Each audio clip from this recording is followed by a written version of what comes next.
चलो, welcome to YouTube channel Suraj math class पे। आज हम लोग सवाल को बार को देखेंगे ना कि देखो इस वाले बुक का तुम लोगों का ना 12A का है। क्या है? इस वाले बुक का 12 है। जो नई बुक तुम लोगों का है ना, तो उस वाले नई बुक में एक चैप्टर काट दिया है और इस वाले बुक में देखो 13 है। क्या है? 13। देखिए, तो इस चीज को ध्यान देना कि ये पुरानी वाली बुक में 13A का दूसरा सवाल है और नई वाले बुक में 12A का दूसरा सवाल है, डॉक्टर मनोहर का। ठीक है, अब देखो इस सवाल को एकदम अच्छे से हम तुम लोग समझाएंगे। ठीक है, अब देखो ध्यान से सुनना। इस सवाल में क्या बोला है? कह रहा है कि दवा का एक कैप्सूल बेलन के आकार का है जिसके दोनों सिरों पर एक एक अर्धगोला लगा हुआ है। पूरे कैप्सूल की लंबाई 14 मिमी का मतलब बाबू होता है ना मिलीमीटर। क्या होता है मिलीमीटर। देखिए, इसलिए हम इसको पहले से लिख दिए। और कह रहा है कि उसका व्यास दिया है 5 मिलीमीटर। तो कह रहा है कि इसका पृष्ठीय क्षेत्रफल मतलब इस कैप्सूल का पृष्ठीय क्षेत्रफल ज्ञात कीजिए। तो देखो, पहले सवाल तुम लोग एक बार दो बार पढ़ लेना एकदम अच्छे से। ठीक है, तो ये क्या बोल रहा है? कह रहा है कि इस दवा का कैप्सूल जो है एक बेलनाकार के आकार का है जिसके दोनों सिरों पर एक अर्धगोला लगा हुआ। यहाँ ध्यान सुनो, कह रहा है कि पूरे कैप्सूल की लंबाई मतलब ये पूरे कैप्सूल की लंबाई जो कह रहा है ना कि 14 मिमी मतलब 14 मिलीमीटर। इतना बात क्लियर है? ठीक है, और इसमें कह रहा है कि इस कैप्सूल का जो व्यास है ना 5 मिलीमीटर है। तो बताओ भाई, ये तुम्हारा 5 हो जाएगा व्यास, ये व्यास कितना हो जाएगा? 5।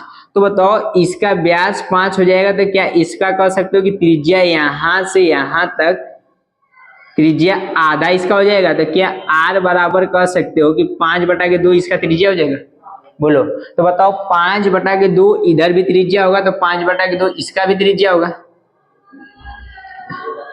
तो बताओ, अगर में हम पूरे कैप्सूल के लंबाई में से ये त्रिज्या और ये त्रिज्या घटा देंगे, मतलब यहां से यहां तक की लंबाई और यहां से यहां तक की लंबाई घटा देंगे, तो क्या इस पूरे कैप्सूल की लंबाई घट बचेगा? तो देखो ध्यान सुनो, क्या कहोगे? तो देखो, हम थोड़ा समझा रहे हैं तुम लोगों को, तुम इसको मिटा देंगे, 14 हो जाएगा। और तो ये मतलब ये वाला लंबाई और ये वाला लंबाई घटा देंगे तो कोष्ट में लिख लेंगे 5/2 और प्लस 5/2।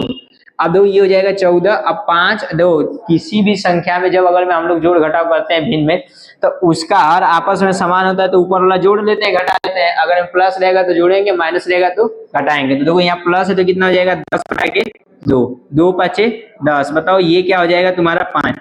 इसमें से घटाओगे तो कितना बचेगा? 9। तो बताओ, इस बेलनाकार आकृति का बस ओनली बेलनाकार आकृति का लंबाई ये टोटल कितना आया? h बराबर कितना आया? 9 मिलीमीटर। कितना हो जाएगा? 9 मिलीमीटर। इतना बात क्लियर है?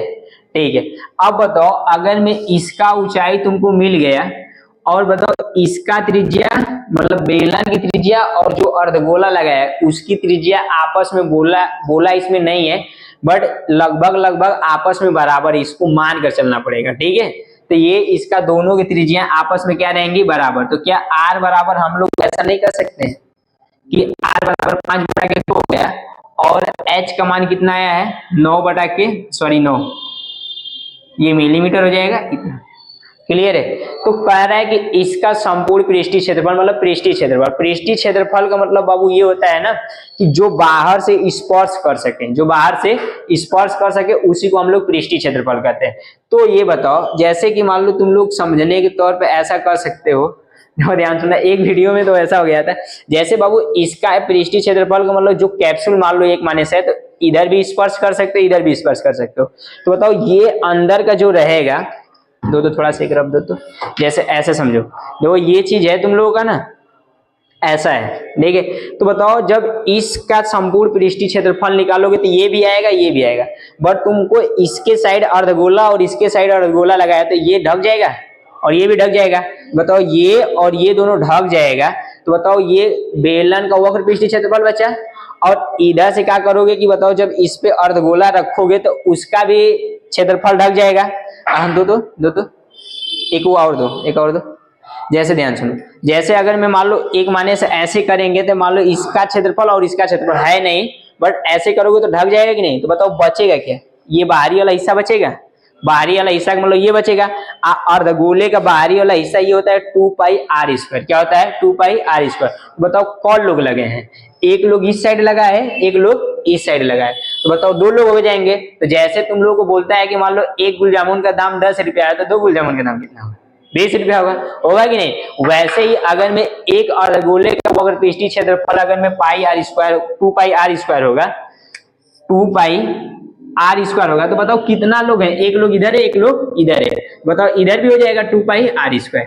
ठीक है, अब बताओ ये वक्र पृष्ठीय क्षेत्रफल है, तो इसको का वक्र पृष्ठीय क्षेत्रफल बराबर क्या होता है? बेलन का वक्र पृष्ठीय क्षेत्रफल होता है 2πrh।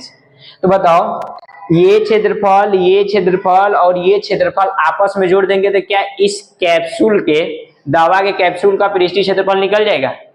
देखो ऐसे ही करना है। देखो क्या लिखोगे कि दवा के कैप्सूल का पृष्ठीय क्षेत्रफल, यहां लिख दे रहे हैं दवा की, या लिख लो कैप्सूल का पृष्ठीय क्षेत्रफल, कैप्सूल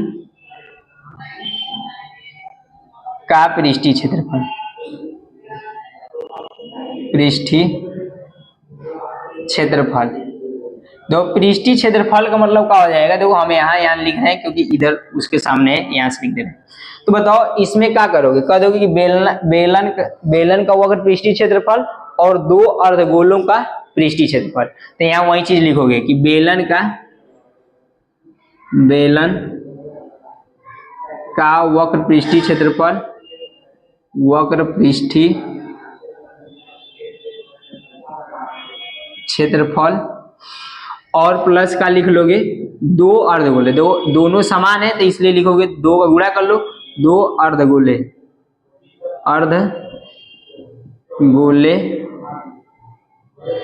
का पृष्ठीय क्षेत्रफल।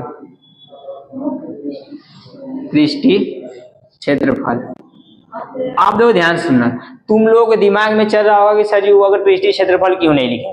तो बाबू गोले का वक्र पृष्ठीय क्षेत्रफल और संपूर्ण पृष्ठीय क्षेत्रफल आपस में बराबर होता है। कब होता है? जब वो किसी चीज से अटैचमेंट में रहेगा तब। जब अटैचमेंट मतलब जुड़ना है, अटैचमेंट मतलब जुड़ना है। अगर में वो जुड़ा है तो बताओ इसमें जुड़ा है कि नहीं? तो यहाँ पृष्ठीय क्षेत्रफल लिख लो या वक्र पृष्ठीय क्षेत्रफल लिख लो, बात एक ही रहेगा। ठीक है, जब नहीं जुड़ा रहेगा तब उसका, अगर मैं तुम लोगों से ऐसे बहुविकल्प में पूछ सकता है कि बताओ वक्र पृष्ठीय क्षेत्र, अर्धगोले का वक्र पृष्ठीय क्षेत्रफल या संपूर्ण पृष्ठीय क्षेत्रफल में क्या होता है? तो वक्र पृष्ठीय क्षेत्रफल अर्धगोले का तुम्हारा 2πr आएगा। क्या आएगा? r। बट संपूर्ण पृष्ठीय क्षेत्रफल करोगे ना तो 2πr³ मानना। अब बोलो क्यों? तो देखो ध्यान सुनना, ये वाला क्षेत्रफल जो तुम लोग आएगा ना, ये जो बाहरी वाला क्षेत्रफल आएगा 2πr² हो जाएगा। बताओ ये भी तो πr² क्षेत्रफल होगा, πr² क्षेत्रफल होगा। इसलिए तुम लोगों का बस ओनली अर्धगोला का संपूर्ण पृष्ठीय क्षेत्रफल बोलेगा ना, तो तुम लोग मानना किस पे? 3πr²। ये रहेगा, सॉरी ये स्क्वायर रहेगा ना। अगर मैं बस ओनली वक्र पृष्ठीय को क्षेत्रफल बोलेगा तो ये, अगर मैं तुम लोग को डाउट रहेगा तो हम यहाँ लिख दे रहे हैं वक्र। ठीक है, क्लियर है? अब देखो हम इसको आगे सॉल्व कर रहे हैं, तो आगे सॉल्व करोगे तो क्या आएगा? तो पहले इसका सूत्र लिख लो। तो बेलन का भाई साहब सूत्र क्या होता है? बेलन का वक्र पृष्ठीय क्षेत्रफल क्या होता है? तो तुम लोगों का होता है 2πrh। देखो यहाँ लिखे 2πrh, ठीक है, प्लस 2 लिखे हैं। अच्छा 2 लिखने का रीजन क्या है? क्योंकि ये दोनों लोग समान है, तो 2 हो जाएगा। और इसका क्षेत्रफल कितना होता है? 2πr²। इतना बात क्लियर है? ये तुम लोगों का बाबू ये बेलन का वक्र पृष्ठीय क्षेत्रफल है। हाँ सही है, ठीक है, ये बेलन का वक्र पृष्ठीय क्षेत्रफल है। ठीक है, आप दो ध्यान से सुनना।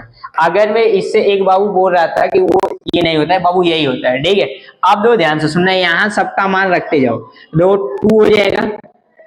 अब देखो इसकी त्रिज्याएं क्या होंगी? पाई। अगर मैं तुम लोग चाहो तो पाई को बाहर कर लो। क्या कर लो? बाहर। तो बाहर कर दे कि नहीं? ठीक है, एक ही में कर लो। तो पाई का मान क्या रख लेना? 22/7। पाई का मान लास्ट में रख लेंगे। पाई का मान। आर का मान तुम्हारा कितना है? 5/2। एच का मान भाई कितना दिया है? एच का मान 9 है। क्या है? 9। दो यहाँ भी है, यहाँ भी समझाए। ठीक है, एच का मान कितना लिख लोगे? 9। और प्लस ये 2 दूनी के 4। पाई का मान मत रखना। आर का मान कितना दिया है तुम लोगों को? 5/2। ये हो जाएगा 5/2 गुणे 5/2। अब देखो ये 2 बार लिखने का रीजन क्या है, दो क्योंकि आर स्क्वायर था इसलिए 2 बार लिख दिए। अब देखो ध्यान सुनना, 2 से 2 कट गया, 2 दूनी के 4 बाबू होगा, और 4 से 4 कट जाएगा। इतना क्लियर है। तो अब देखो ध्यान सुनना, 5 9 45 पाई हो जाएगा, और प्लस 5 बचे 25 पाई, 25 पाई। क्लियर है। अब बताओ इन दोनों को भाई साहब तुम लोग ऐड करोगे तो कितना हो जाएगा, 70 पाई। अब पाई का मान तुम आराम से रख लो, तो पाई का मान अब रखोगे तो क्या हो जाएगा, 70 गुणे 22/7।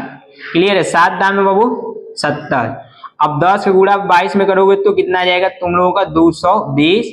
अब बताओ तुम लोगों को क्षेत्रफल, हम तुम लोग को बार बार क्लास में हमेशा बताते हैं कि क्षेत्रफल का मात्रक हमेशा किस में रहेगा, स्क्वायर में रहेगा।